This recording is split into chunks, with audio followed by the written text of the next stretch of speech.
నేను 7వ తరగతి చదువుతున్నాను. ముందుగా అందరికీ అంతర్జాతీయ మాతృభాష దినోత్సవ శుభాకాంక్షలు.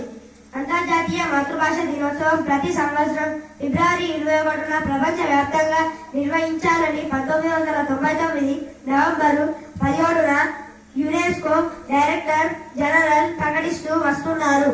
మాతృభాషలో చదువు చెప్పడం సహజమైనది. ప్రాథమిక విద్య వరకు అయినా తెలుగులో పాఠాలు చెప్పాలి. మన భాష యాసను కాపాడుకునేందుకు అందరూ కృషి చేయాలి. మనిషి జీవితంలో మొదట నేర్చుకునే భాష మాతృభాష. తల్లి బడే బిడ్డకు తొలి బడి. తన తల్లిని ఎవరు చెప్పకుండానే అమ్మ అని బిడ్డ ఎలా పిలుస్తాడో మాతృభాష కూడా అంతే. దేశ భాషలందు తెలుగు లెస్స అని అన్నారు శ్రీకృష్ణదేవరాయలు. తెలుగు భాషలో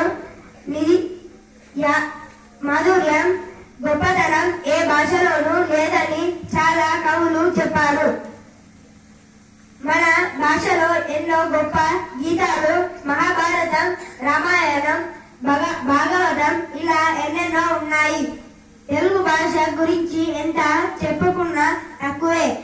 తెలుగు భాషను గౌరవించండి. ఈ అవకాశం ఇచ్చిన ప్రధానోపాధ్యాయులకు నా హృదయపూర్వక ధన్యవాదాలు. జై హింద్.